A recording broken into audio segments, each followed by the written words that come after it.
The Radio Memories Network is brought to you in part by Liberated Syndication, podcast publishing made easy, libsyn.com. That's libsyn.com. Welcome to the Old Time Radio Network Detective Stories, continuing America's love affair with private eyes. We now go back to the early days of radio and our imaginations with our feature presentation. Now for this week's episode of Bulldog Drummond.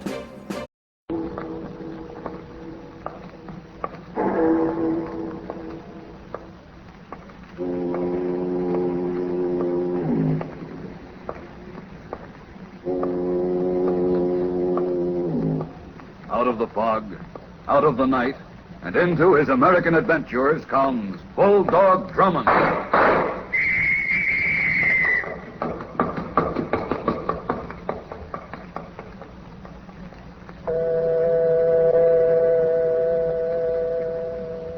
Here in my mind, I'm trying to remember, trying to fit the pieces together. But nothing makes sense yet. This room I find myself in, this room where I see everything through a dancing yellow haze, and the voices, the faraway voices that come down to me through a dark, echoing alley. I try to raise myself, but I can't. But I've got to keep trying because there isn't much time left. Time. Through the yellow haze, I can just make out the face of the clock. The hands creep toward midnight. In an hour, it'll be done. I've got to stop it somehow, some way. In an hour, a man will die. That much I can remember now. But there are the other pieces in the crazy jigsaw puzzle. The whirling pieces which fly sickeningly around inside here in my mind. The voices.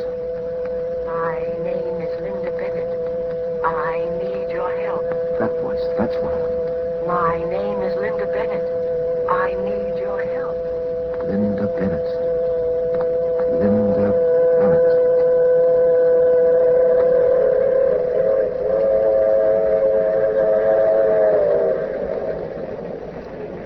Linda Bennett. Yes, and the train. The shiny metal serpent racing across the flatlands of the Southwest. Jenny and I were aboard the Blue Comet headed home from California. After a pleasant chat in the lounge car, we went back to our compartment to turn in. Why, Captain Drummond, the door is locked. Ridiculous, Denny. These compartment doors lock only from the inside. Here, let me try out. Well, you're right, it is locked. Well, then someone must be in there, in our compartment. Denny and I stood there for a moment, puzzled. I was just about to knock when suddenly the door opened. Yes? What is it? Well, sir, what do you make of that? Denny, I'm speechless. Well, what do you two want? What do we want? You were trying to enter my compartment. Young lady, there appears to be a regrettable error on your part. What? Regrettable, Denny. Sometimes your choice of words fits the occasion badly. An error, yes. Regrettable, I don't think so. I'm sure this very attractive young lady... Look, will you tell me what you're driving at? I admit your presence enhances the drab decor of a train compartment, but I don't recall having you included when I booked this space. You mean this is your compartment? In a word, yes. That's our luggage on the seat there. That luggage? Oh. I didn't notice. Really? I say, she's up to something. Now, see here, anybody can make a mistake. The door, Denny. Very well, Captain Drummond. Captain. Oh, are you Captain Drummond? I thought you knew. No, why should I? You picked out my compartment in which to hide. How do you know I was hiding? A doctor recognizes a malady by its symptoms. My business has its symptomatic arrows, too. Although I admit I can't quite yet put the finger on your particular malady. I'll need some background data first. My name is Linda Bennett. I need your help. I'll call you Linda. Dr. Drummond's bedside manner. Go ahead, Linda. I'm on my way to Mexico City to find my brother. You're off to a bad start. This train is headed due east. Yes, I know. I'm getting off at Tucson.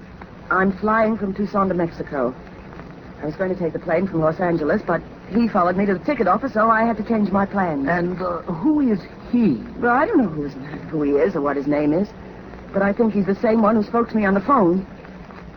I'm frightened, Captain Drummond. Awfully frightened. Sit down, Linda.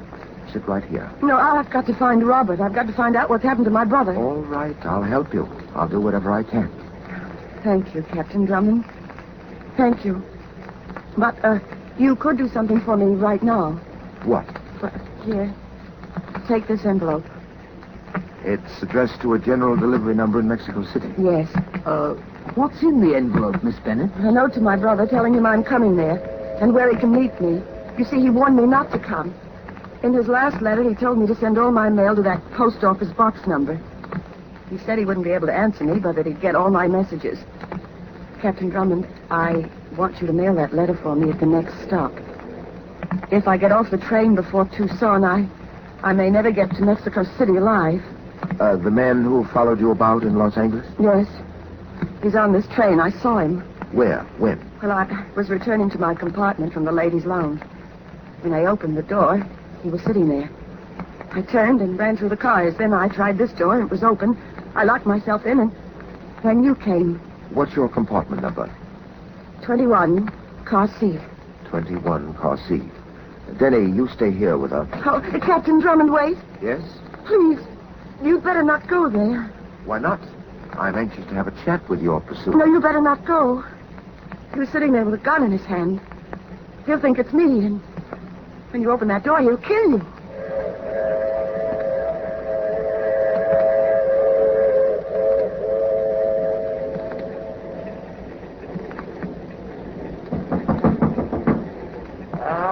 What is it? Porter, message for Miss Bennett. I walked in quietly, quickly, my gun pointed. But there was nothing to point it at except the train windows. And then the door slammed shut behind me. I didn't turn in time. You don't move another inch. You do, and I make a hole in your back.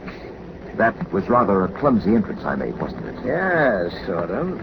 You'll oblige me by dropping your gun in the seat there. Yes, well, you put it so nicely, how can I refuse? Now turn around so I can see what you look like. How's this?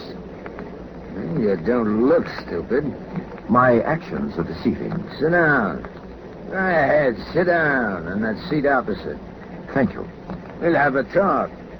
That gun you're holding is going to make conversation difficult. I get lonely just sitting around waiting to do what I'm paid for. I'm glad you came in. I get somebody to talk to while I wait. Maybe you're waiting in vain. She'll come back. Well, I'm sure she won't. Then I'll find her someplace else. I always find them. That's my job. That's all? No. I kill them. Killing is my business. Nice work you're in. It's just like any other business, only harder. Rather risky, too, I imagine. Yeah, it's risky. Hey, where do you tie in with that Bennett girl? I just want to make sure that she remains alive. She's a nice-looking girl. Love, huh? No. Me, I don't trust them when they're as nice-looking as her. They most times got something tricky going on in back of their pretty faces. Who's paying you to kill Miss Bennett, and why?